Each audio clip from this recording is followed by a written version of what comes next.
Assalamu alaikum. My name is Erum, and today I'll be discussing about the reformers, which is one of the important topic in history, O levels. That is O levels and IGCS both, and that is 2059. Okay, now let us start with the topic.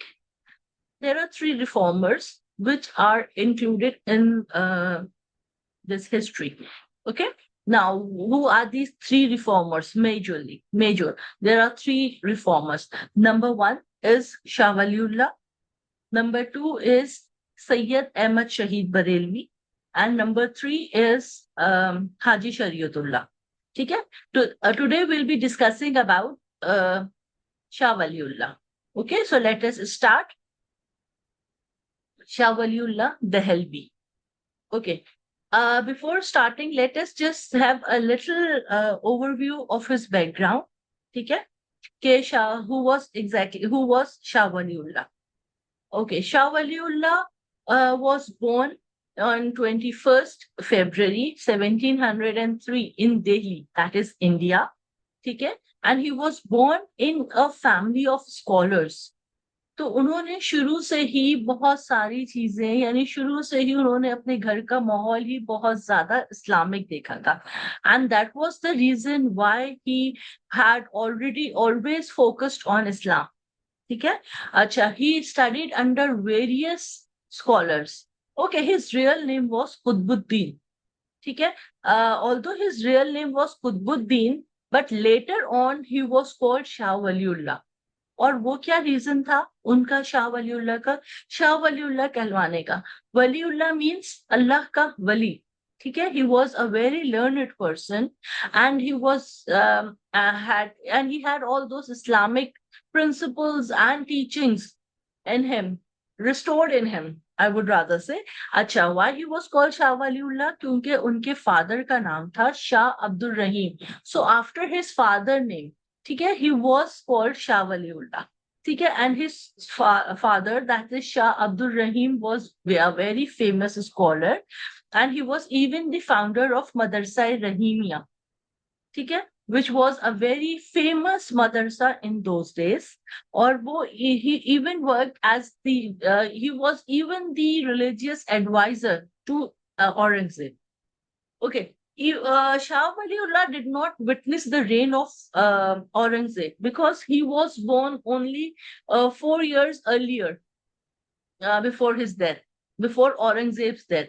Okay, he was, yeah, like I would rather say कि he was only 4 years old when Aurangzeb died. तो उन्होंने क्या देखा? He only witnessed the decline of the Mughal Empire. और उस decline की वजह क्या थी? मजहब से दूरी. ठीक है.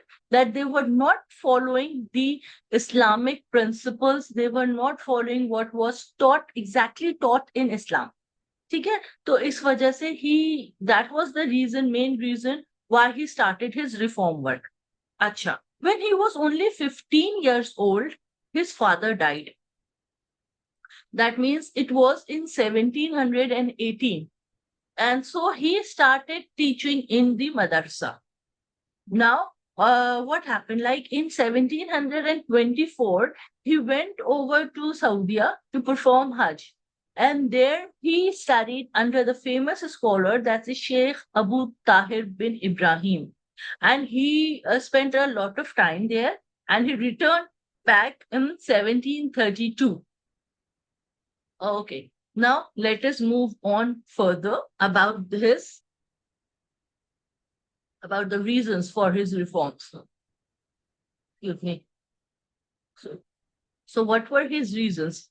The first reason was moral and religious decline. Kyunki he was so much into the religion, right from the very beginning, he was taught the real teachings of Islam, and so he knew that what was the lacking in the Muslim was that they were not aware, or they were no longer aware of the teachings of Islam. ठीक है. और उसका उन्होंने क्या हल निकाला? That he translated the Holy Quran in Persian language, which was understandable. Like everyone was able to understand Persian.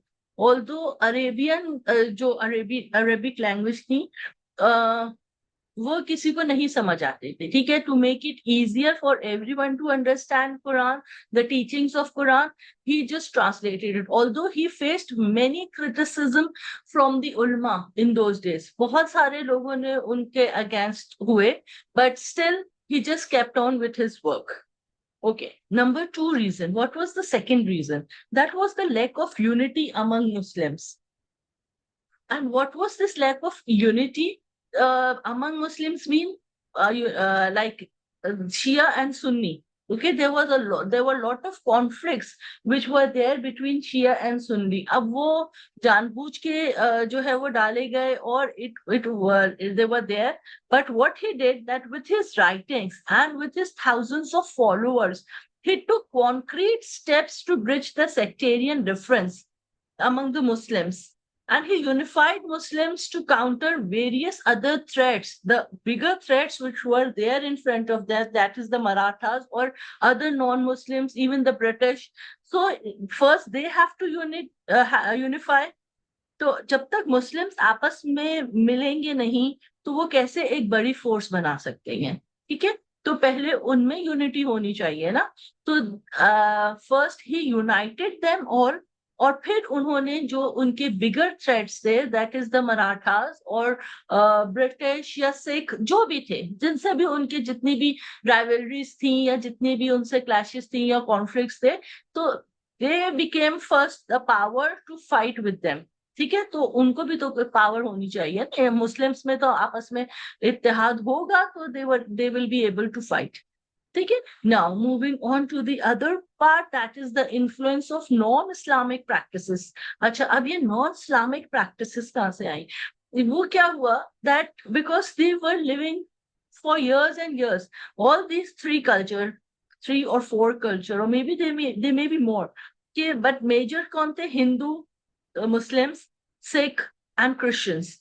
They all used to live together.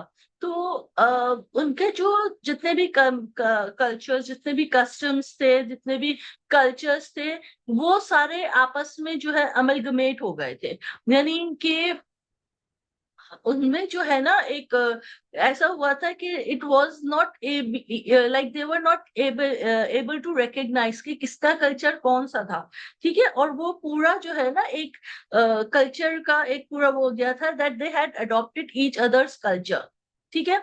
और इसलिए हमारे मजहब में बहुत सारी ऐसी रिचुअल्स, बहुत सारे ऐसे कस्टम्स और ट्रेडिशनल्स अडॉप्ट हो गए थे जो हमारे मजहब में थे ही नहीं। Right from the beginning they were not there, और हम इसी वजह से बहुत सारी ऐसी चीजें थी जो बिदत थी, और वो भी हमने जो है अडॉप्ट कर ली थी, ठीक है। तो like he wanted to cleanse the Muslims, ताकि उनको रियल टीचिंग्स के बारे में पता चले, उनको ये पता चले कि हाँ, they should not follow the wrong things, ठीक है, which were there, which they had already adopted from the other religion. Okay, so these were the major reasons. So usually we have this question, why did Shah Waliullah wish to revive Islam in the subcontinent? So for this, you can mention all these three points, and furthermore, you can even mention about the translation of the Holy Quran. We'll just discuss that question. The answer, sorry, I would rather say answer. We'll just discuss that in detail later, but in this only. Okay, now what were the main contributions? The first thing, that is the first and the foremost and a very important thing, is that he translated the Holy Quran into Persian language. Persian was the common language, it was the official language, and it was the language of the common person, common people. Okay? So everyone was able to understand Persian language, and that is the reason why he translated Quran, the Holy Quran, into Persian language, so that each and everyone was able to understand what was there, what were the teachings, what they had left. Okay? So it was easier. Although he faced a lot of problems, but still he just go on with it. Okay, now the second Allah, and even after him, his two sons, after his death, his two sons, Shah Abdul Qadir and Shah Rafi, they translated the Holy Quran into Urdu also. which made it even easier, and that is one of the legacy which he had left behind. Okay, his sons, his followers, and his books, the translation, all these things are very important, because these were the things which just continued on for years and years and years. Okay, now emphasis on hadith and sunnah. So what he did, that he emphasized on the importance of hadith and sunnah. Okay, what were the teachings of the Holy Prophet and what were the practices of the Holy Prophet? This is called Hadith, the sayings of the Holy Prophet, and Sunnah, whatever he had practiced. He encouraged Muslim to follow a balanced approach. Okay, and one more thing, he was the first Muslim thinker to analyze the real reason of decline by linking it to the neglect of the Quran and Sunnah. Okay, and what was it? Even if we say that he even highlighted the importance of ijtihad. Ijtihad. Now, what is this word? What does this word mean? Ijtihad means the rational thinking. The rational thinking in Islam to resolve modern issues. अच्छा, अब what is that? जब हम पिछले जमाने की बात करें या हम even if we talk about the present, ठीक है, there are many problems which takes place maybe with the passage of time which were not there earlier. अब with the passage of time the technology has even advanced. लोगों ने भी बहुत सारी चीजें adopt कर ली, बहुत सारी ऐसी प्रॉब्लम्स जो है वो आई हैं with the passage of time जो कभी पहले सुनी नहीं थी, तो the solution was not there. ठीक है, you cannot find the solution anywhere. So what usually is done, that few of the ulmas, they sit together, they think over the problem which might have arise और फिर उसका वो कोई solution निकालते हैं. And this is not possible with the common person because उनकी इतनी knowledge जो है वो नहीं होती है, they have limited knowledge. But the ulma sit together and they just try to find out some particular solution for whatever problem is there जो पहले कभी नहीं आई थी. तो obviously there wasn't any example there, तो वो उसको जो है उसी तरह से डील करते हैं और कोई ऐसा सॉल्यूशन निकालते हैं जो हमारे इस्लाम से जो है वो रिलेट करता हो. Okay, now moving on to the educational reform.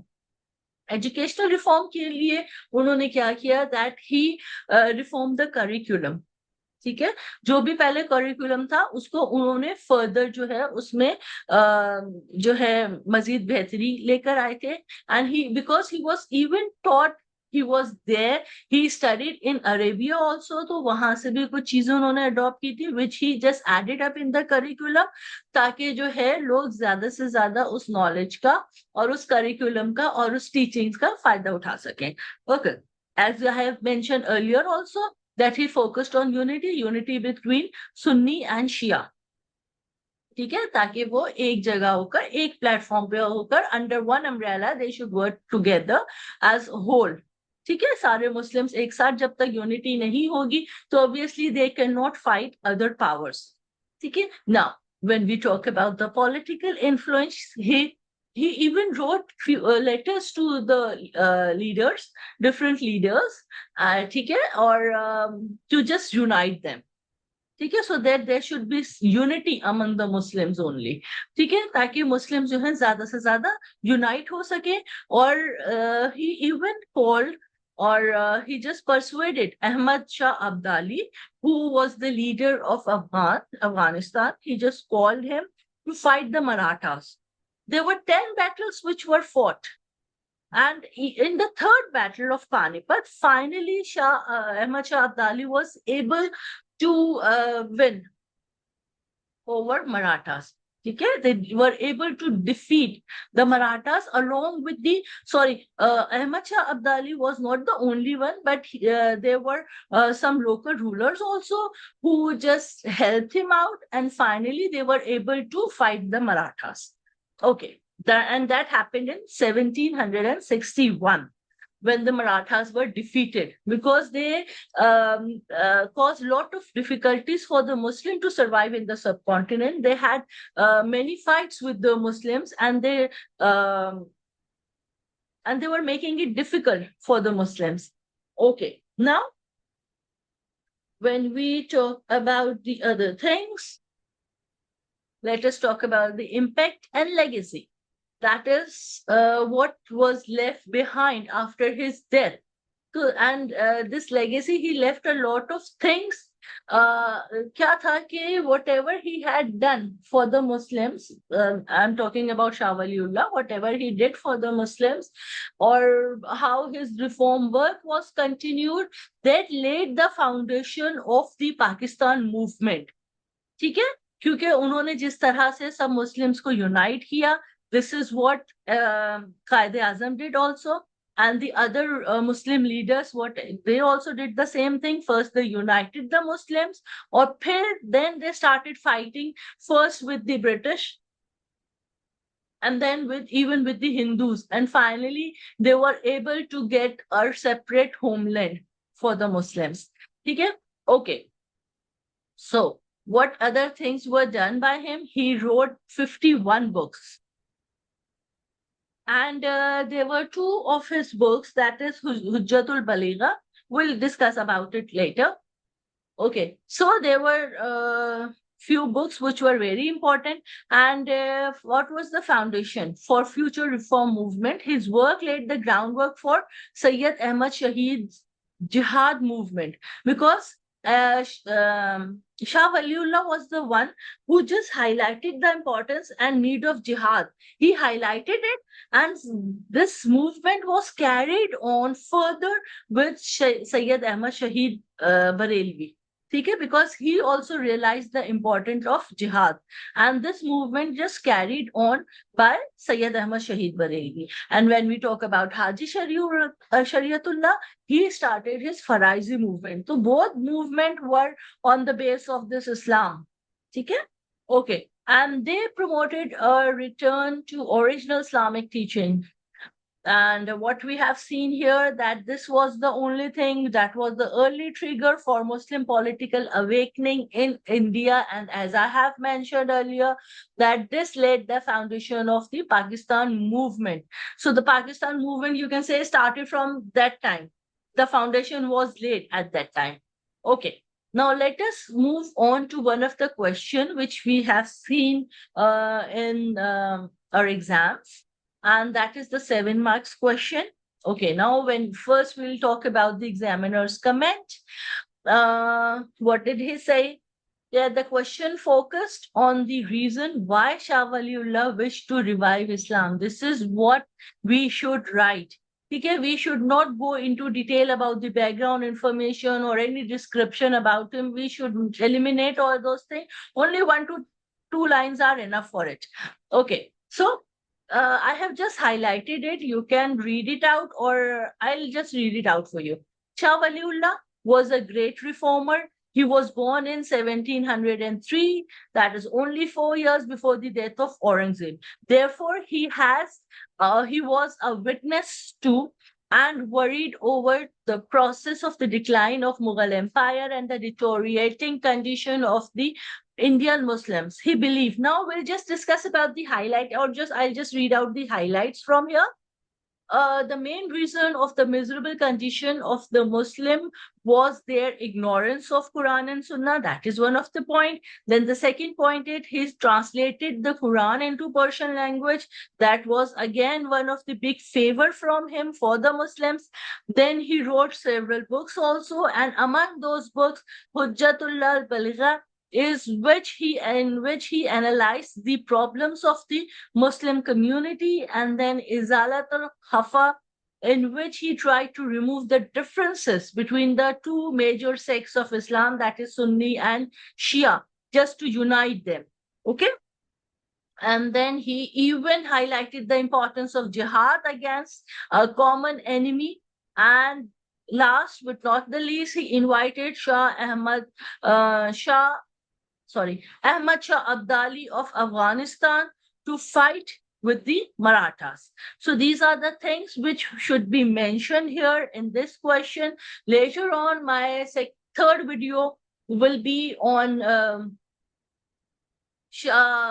Sayyid Ahmad Shahid Barelvi, and the fourth one will be on Haji Shariatullah, and plus we'll discuss a bit only the highlights about what we should write in that 14 marks question, that who was the most important reformer. Okay, that 14 mark question will be discussed in the other video. Okay, bye bye for now.